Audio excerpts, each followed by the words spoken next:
Songs ఏమన్నా మిగిలినాయని ఒక ఆలోచన అయితే వాళ్ళకి కలిగిస్తున్నారు రీ రిలీజ్లకి. మంచిదే, ఎందుకంటే మనకి ఓల్డెన్ డేస్లో గోల్డెన్ మూవీస్ ఉండేవి. రీ రిలీజుల్లో దానవీర సూరకర్ణ లాంటి సినిమా 50 సెంటర్లో 100 డేస్ ఆడింది రిలీజ్, ఆఫ్టర్ రిలీజ్ అయిన 10 ఇయర్స్ తర్వాత. అప్పట్లో మనకి ఈ ఓటీటీ కానీ టీవీలు కానీ తక్కువ ఉండేవి. ఇప్పుడు జనాలు ఇప్పుడు 20 ఇయర్స్ బ్యాక్ వేరే జనరేషన్, 22 ఇయర్స్ బ్యాక్, ఇప్పుడు జనరేషన్ వేరే. ఇప్పుడు జనరేషన్ మంచి సినిమాలు అరే అప్పుడు మిస్ అయినాయి, ఇప్పుడు మళ్ళీ రీ ఎక్స్పీరియన్స్ చేద్దామని చెప్పి థియేటర్కి జనాలు వస్తున్నారు. అందుకని ఇప్పుడు ఒక ట్రెండ్ లాగా తయారై రీ రిలీజ్ సినిమాలకి మంచి వాల్యూ వచ్చి మంచి రెవెన్యూ వస్తుంది.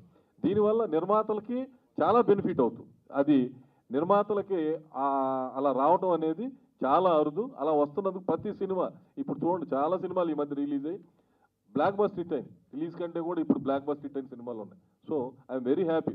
ప్రొడ్యూసర్కి డబ్బు వస్తుందంటే అది ఈ రూపాన జనాలు చూసి ఆ generation gap 22 years back Balayya Babu అభిమానులు వేరే, ఈ 22 ఇయర్స్ తర్వాత అన్స్టాపబుల్ తర్వాత బాలయ్య బాబు అభిమానులు విపరీతమైన ఫ్యామిలీస్ లేడీస్ పెరిగి మంచి ఫాలోయింగ్ వచ్చి ఈ రోజున పెద్ద హిట్లు అవుతున్నాయి అన్ని కంటిన్యూషన్గా. ఇది కూడా ఆ స్టేజ్కి వెళ్తుంది మనస్ఫూర్తిగా నమ్ముతున్నాను. బీన్స్ గారు లాస్ట్ ఇయర్ మొత్తం మీదే కుమ్మేశారు ఎక్కడైనా. ఈ